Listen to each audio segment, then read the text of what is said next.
और पेट्रोलियम मसनूआत की कीमतों में कमी के बाद ट्रांसपोर्टर्स ने किरायों में नुमाया कमी कर दी है। इस वक्त हमारे नुमाइंदे ताबिश भट्ट इंचार्ज सिटी के साथ मौजूद हैं, मजीद उनसे जानेंगे। बताइएगा कितनी कमी की गई है?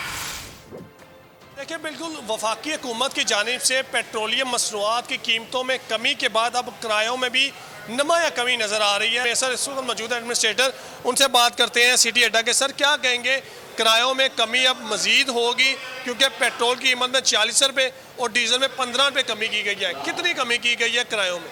हमारा जो सिटी बस टर्मिनल है, यहाँ से जो बसें चलती हैं ना, ये तमाम गाड़ियाँ डीजल हैं, पेट्रोल पे कोई गाड़ी यहाँ से नहीं चलती। तो जितनी डीजल में कमी की गई है उस हिसाब से तमाम कंपनी ने किराए में कमी की है और तमाम जो ट्रांसपोर्टर हैं उन्होंने अपनी गाड़ियों की फ्रंट स्क्रीन पे जो किराए में कमी की है उसका ना उन्होंने स्टिकर लगा दिया है और तमाम बुकिंग काउंटर पे भी उन्होंने अपने जो किराए नामे जो कमी की है वो तमाम जो है ना उन्होंने स्टिकर वगैरह बना के लगा दिए हैं ताकि जो सवारी है वो खुद आके देखे कि कितनी कमी की गई है। निगरान वज़ीर पंजाब मोहसिन नकवी के अहकामात के बाद तमाम किरायों में कमी की गई है और ये मुतालबा किया कि वफाकी हुकूमत मजीद डीजल की कीमत में कमी करे।